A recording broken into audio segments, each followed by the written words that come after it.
The autumn morning air carried an unusual stillness as Prince William adjusted his navy suit jacket one final time. Standing before the ornate mirror in Kensington Palace, he caught sight of Catherine's reflection behind him. She moved with quiet grace, fastening a simple pearl necklace that had belonged to his grandmother. The weight of the moment settled between them like an unspoken understanding. Catherine turned toward the window, watching the golden leaves drift past the glass. Her emerald dress, chosen carefully for this day, seemed to capture the light in ways that made her appear almost ethereal. The palace staff had been unusually quiet that morning, their footsteps softer, their voices hushed. Even they understood the significance of what was about to unfold. "The children asked again this morning," Catherine said softly, her voice carrying the gentleness that had made her beloved by millions. William nodded, knowing exactly what she meant. George, Charlotte, and Louis had sensed the change in their parents' demeanor over the past weeks. Children always knew, even when adults tried to shield them from life's heavier moments. The decision had not come easily. Months of private conversations, sleepless nights, and careful consideration had led to this moment. William had inherited more than just titles and responsibilities. He had inherited a legacy that stretched back centuries. But he had also inherited the wisdom to know when change was necessary, when stepping back was actually a step forward. Catherine had been his anchor throughout the deliberation process. Her background, once criticized by some as too ordinary for royal standards, had become her greatest strength. She understood the value of a life lived with purpose rather than obligation, of service that came from the heart rather than duty imposed by birth. The palace walls seemed to hold their breath as the couple prepared for what many would later call the most dignified moment in modern royal history. Outside, the world continued its daily rhythm, unaware that everything was about to change. The morning newspapers lay folded on the breakfast table, their headlines focused on mundane political matters and celebrity gossip. None of them suspected that by evening, their front pages would carry a story that would reshape the monarchy forever. The irony was not lost on William, who had spent his entire life under the scrutiny of those same publications. Catherine picked up a photograph from the mantelpiece, one taken during their engagement announcement years ago. They looked so young then, so hopeful about the future they were stepping into. Now, with the wisdom that comes from experience, they were choosing a different path entirely. The grandfather clock in the corner chimed 9 times, each note reverberating through the room like a countdown. In 3 hours, they would face the world together one last time in their current roles.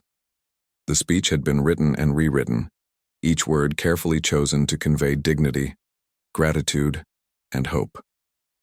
William reached for Catherine's hand, finding comfort in the familiar warmth of her touch. They had weathered storms together, celebrated triumphs together, and now they would face this monumental change together. The strength of their partnership had become legendary, and today it would be tested in the most public way imaginable as they prepared to leave their private quarters. Catherine glanced back at the room that had been their sanctuary for so many years. Every corner held memories. Every photograph told a story of a life lived in service to others. But it was time to write a new chapter, one that prioritized family over protocol, authenticity over expectation. The sound of footsteps in the corridor signaled that their staff was ready. Today would mark the end of one era and the beginning of another, all orchestrated with the grace and dignity that had defined their public service from the very beginning. The journey to Buckingham Palace felt different that morning. Catherine noticed how the familiar London streets seemed to blur past the car windows, as if the city itself was moving in slow motion. William sat beside her, his usual easy confidence replaced by a thoughtful quietness that spoke volumes about the magnitude of what lay ahead. Their security detail had been briefed, but even they seemed to sense the historical weight of the day. The usual chatter over radio communications was minimal, replaced by an almost reverent silence that accompanied truly significant moments in history. As they approached the palace gates, Catherine could see the crowds beginning to gather. Word had somehow spread that something important was happening, though the full extent remained a mystery to the public. People lined the streets with cameras and phones, hoping to catch a glimpse of the royal couple, unaware they were witnessing the final chapter of an era. Inside the palace, Queen Elizabeth's portrait seemed to watch over the proceedings with eternal wisdom. William paused beneath it, remembering the countless conversations he had shared with his grandmother about duty, service, and the heavy crown that would one day be his to bear. She had always emphasized that true leadership sometimes meant making the hardest choices, even when the world wouldn't immediately understand. The throne room had been prepared with meticulous attention to detail. Every element spoke of centuries, of tradition, from the gilded chairs to the magnificent tapestries that had witnessed the rise and fall of monarchs throughout British history. Today, it would witness something unprecedented, a voluntary stepping back from power at the height of popularity and influence. Catherine took her place beside William, her posture perfect as always, but her eyes revealing the depth of emotion she carried. She had never sought this life, yet she had embraced it completely when love called her to it. Now that same love was calling her toward a different future, one where their children could grow up with choices their parents never had. The palace staff assembled in the corridors, their faces reflecting a mixture of sadness and admiration. These were people who had served the royal family for years, some for decades. They understood better than anyone the sacrifice inherent in royal service, and they recognized the courage it took to choose a different path.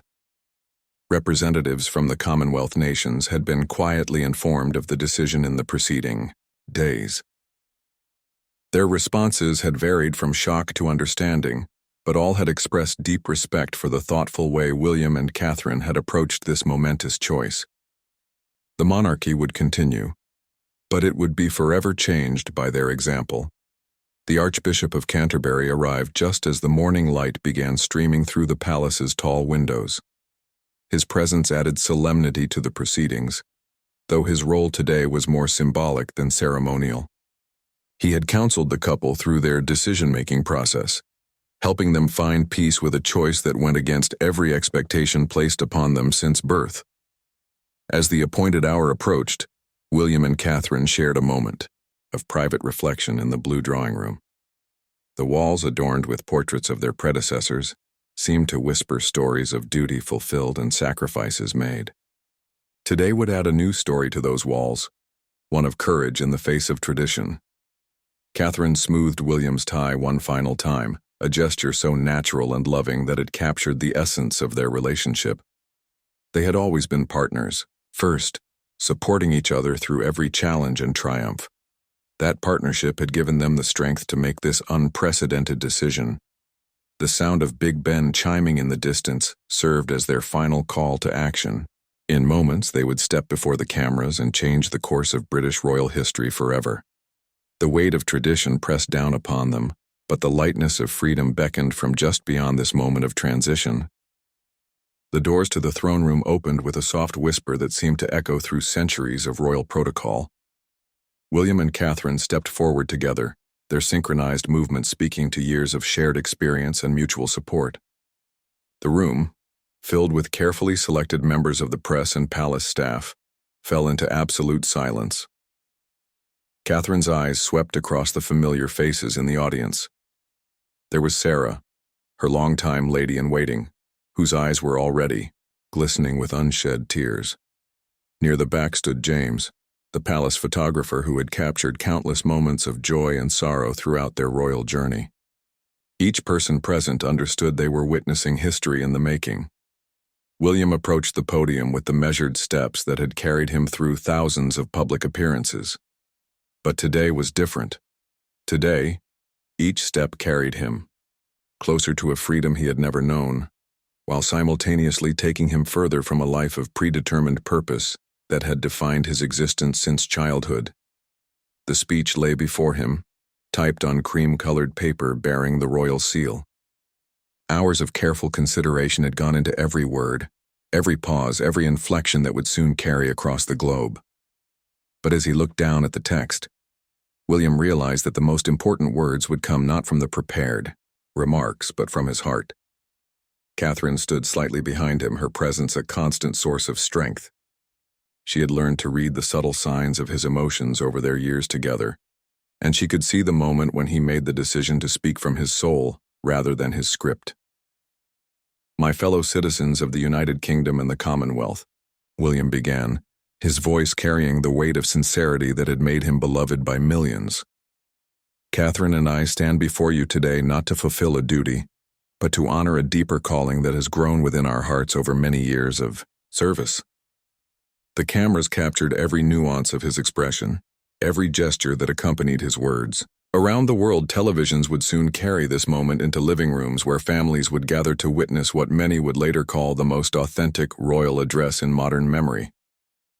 Catherine felt her heart racing as William continued, his words painting a picture of their journey from duty-bound royals to individuals seeking a more authentic path. She remembered their early years together, when the weight of expectation had sometimes felt overwhelming. Now that weight was being transformed into wings of freedom. The press corps sat transfixed, their pens moving automatically across notebooks as they struggled to capture not just the words being spoken, but the profound emotion behind them. This was not a resignation born of scandal or controversy, but a conscious choice made by two people who had given their best years to service and now sought something different for their remaining time. William's voice grew stronger as he spoke, about their children, about the desire to give George, Charlotte, and Louis opportunities to choose their own paths in life. The sacrifice inherent in royal service had been their gift to the nation, but the freedom to choose would be their gift to their children. As he neared the conclusion of his prepared remarks, William paused and looked directly at Catherine. In that moment, the cameras captured something extraordinary. A look of pure love and mutual respect that transcended titles and protocol. It was the look of two people who had found something more valuable than crowns and ceremonies. Catherine stepped forward then, her movement unscripted but perfectly timed. She had not planned to speak, but the moment called for her voice as much as his. The silence in the room deepened as she approached the microphone, her grace under pressure evident in every step.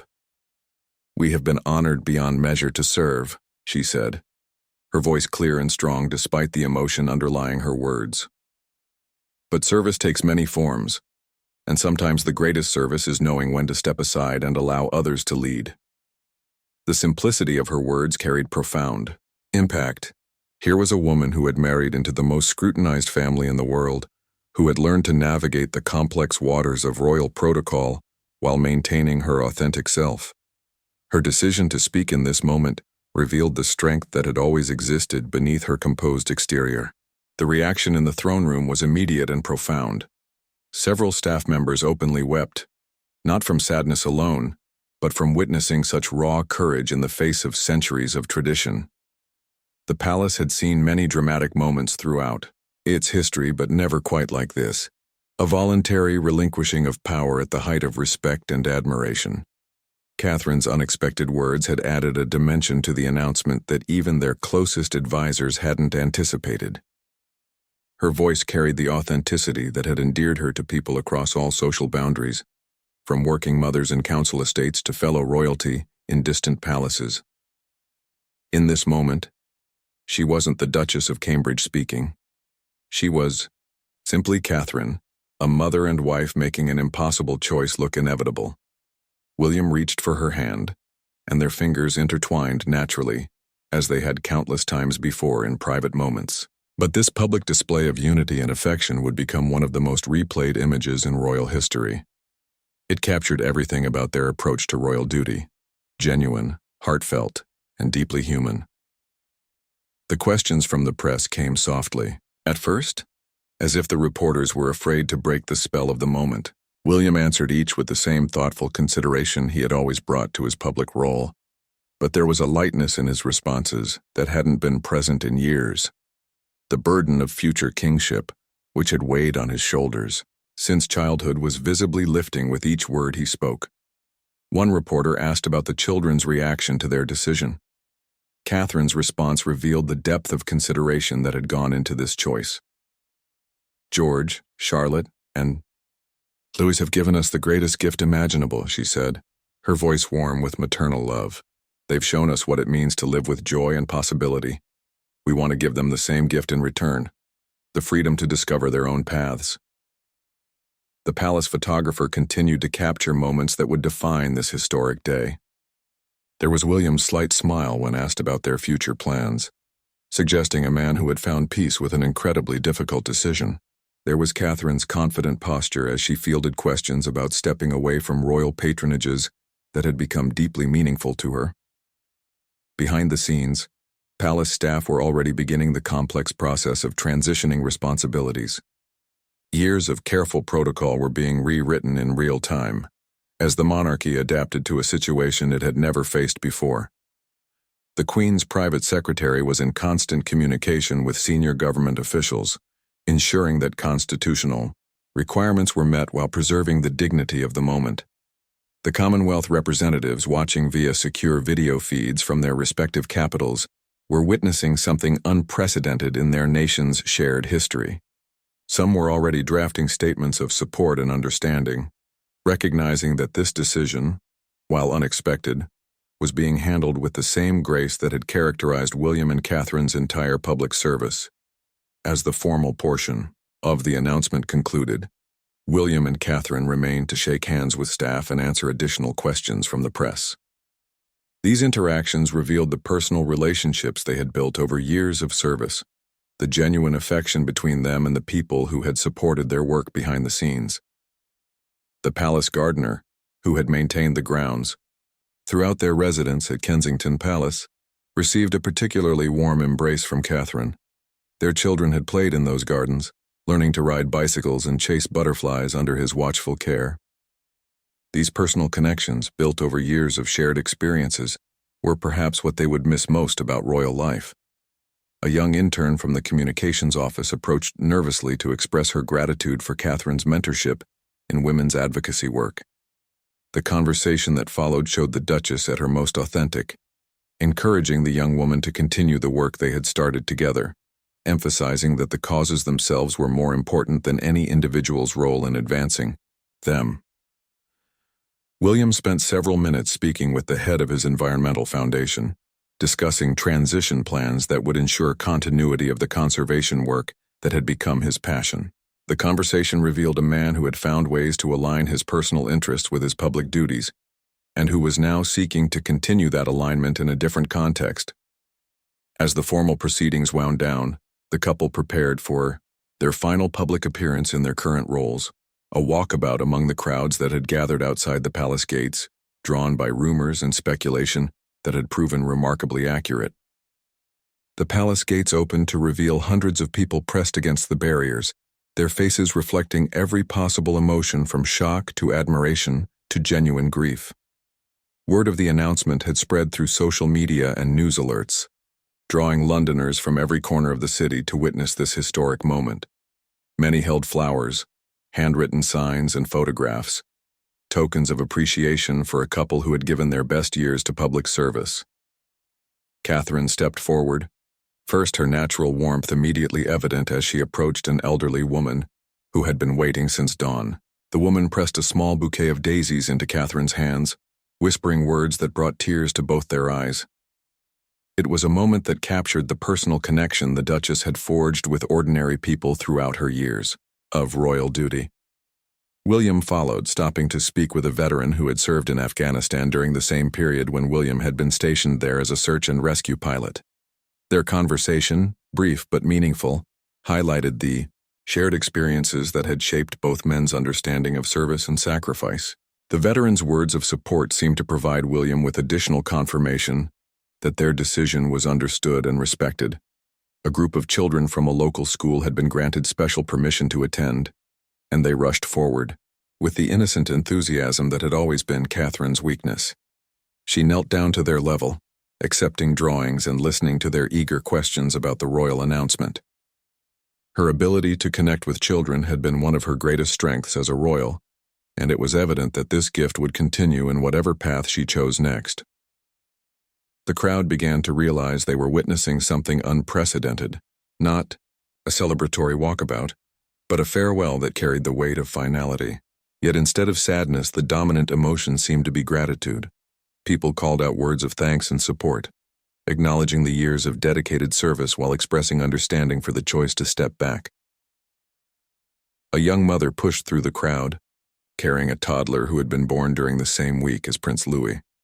She had followed Catherine's public appearances throughout her own journey into motherhood, finding inspiration in the Duchess's approach to balancing public duties with family life. Their brief conversation became a powerful symbol of the personal connections that extended far beyond official royal functions. William paused before a group of environmental activists who had supported his conservation work over the years. Their presence at this moment spoke to the genuine impact his advocacy had achieved, and their assurance that the work would continue seemed to provide him with deep satisfaction. It was clear that his influence had extended beyond ceremonial appearances to create lasting change. The spontaneous nature of many interactions revealed the authentic affection between the royal couple and the public they had served. These were not the carefully orchestrated meetings of typical royal walkabouts, but genuine moments of human connection occurring at a time of significant transition.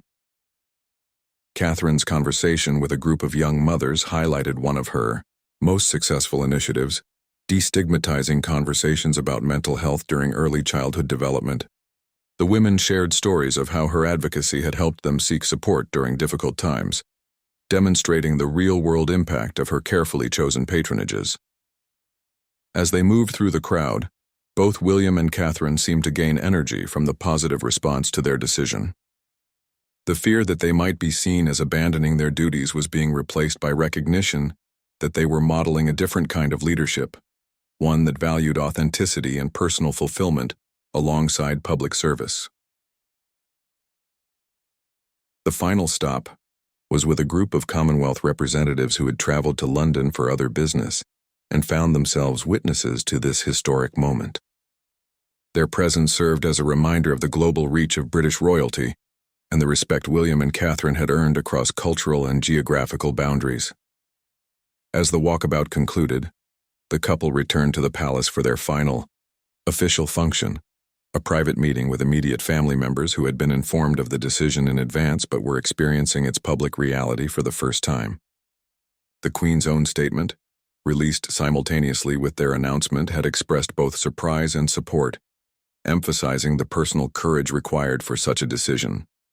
The late afternoon sun cast long shadows across the palace courtyard as William and Catherine prepared for their transition from public figures to private citizens. Their final official day had been marked not by ceremony or grandeur, but by the simple human connections that had always been the foundation of their approach to royal service. The evening brought an unexpected quietude to Kensington Palace, as if the ancient walls themselves were adjusting to the momentous change that had occurred within their bounds.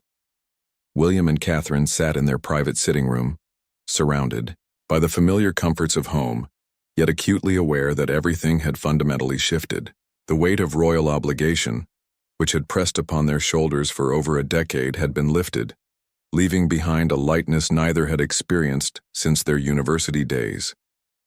Catherine held a cup of tea in hands that were steadier than they had been all day. The children were upstairs, having been lovingly explained the changes that awaited their family. George, at his tender age, had shown remarkable understanding, asking thoughtful questions that revealed wisdom beyond his years. Charlotte had been more concerned about whether they could keep their favorite palace cat, while Louis had simply hugged both parents and asked if they could have ice cream to celebrate. Their innocent responses had reinforced the rightness of the decision. The phone calls had been coming steadily since the afternoon announcement. Prime ministers from Commonwealth nations, celebrities who had worked with their charitable foundations, and ordinary citizens who had somehow obtained the palace number all wanted to express their support and understanding. Each conversation had been a small affirmation that their choice, while unprecedented, was being received with the respect they had hoped for. William reflected on the strange sensation of freedom that had begun to wash over him. For the first time in his adult life, tomorrow held genuine uncertainty. There were no scheduled appearances, no ribbon cuttings, no carefully planned conversations with dignitaries. The calendar that had governed his existence for years was suddenly, beautifully blank. Their financial future had been carefully planned months in advance. While they were giving up the income associated with their royal duties, they had sufficient private resources to maintain their family comfortably. More importantly, they had gained something invaluable: the freedom to choose how they spent their time and energy. Catherine began sorting through the thousands of letters that had arrived throughout the day. Messages from around the world expressed everything from heartbreak to celebration, but the overwhelming theme was gratitude. A letter from a young girl in Canada thanked Catherine for showing that it was possible to be both strong and gentle. A veteran from Australia praised William for his military service and his courage in making this personal choice. Each letter represented a life that had been touched, however briefly, by their years of royal service. The evening news broadcasts were filled with analysis and speculation, but William and Catherine had decided not to watch. They had said what needed to be said, and the interpretation was now beyond their control. Instead, they focused on the simple pleasure of an uninterrupted family dinner, something that had been rare during their years of constant public obligation. As night fell, they walked through the palace gardens one final time in their official capacity. The flowers that had bloomed under Catherine's careful attention seemed to glow in the moonlight. The playground where their children had learned to navigate both ordinary childhood adventures and the unique challenges of royal life held memories that would last a lifetime. The security arrangements for their new life had been discreetly established. While they would never be entirely private citizens, the level of protection and scrutiny would be dramatically reduced. They looked forward to simple pleasures that most people took for granted: shopping for groceries without advanced security, sweeps, taking their children to school without media coverage, traveling without diplomatic protocols. In their final moments as senior working royals, William and Catherine made a pact. They would give themselves permission to grieve the loss of the purposeful structure that royal service had provided, while simultaneously embracing the possibilities that lay ahead. They had served with dignity, stepped back with grace, and now faced the future with the same partnership that had sustained them through every challenge. The grandfather clock chimed midnight, marking the end of their royal service and the beginning of their new chapter. Catherine reached for William's hand as they turned off the lights and headed upstairs to their children. Tomorrow would bring the first day of the rest of their lives, lived on their own terms, guided by the same values that had made their royal service so meaningful. In choosing authenticity over obligation, they had written the most moving chapter in modern royal history, a farewell that elevated the very institution they were leaving behind. Their legacy would not be measured in years of service or ceremonies attended, but in the courage to choose love and family over duty and tradition. In doing so, they had redefined what it meant to serve, showing that sometimes the greatest gift to others is the example of living one's truth.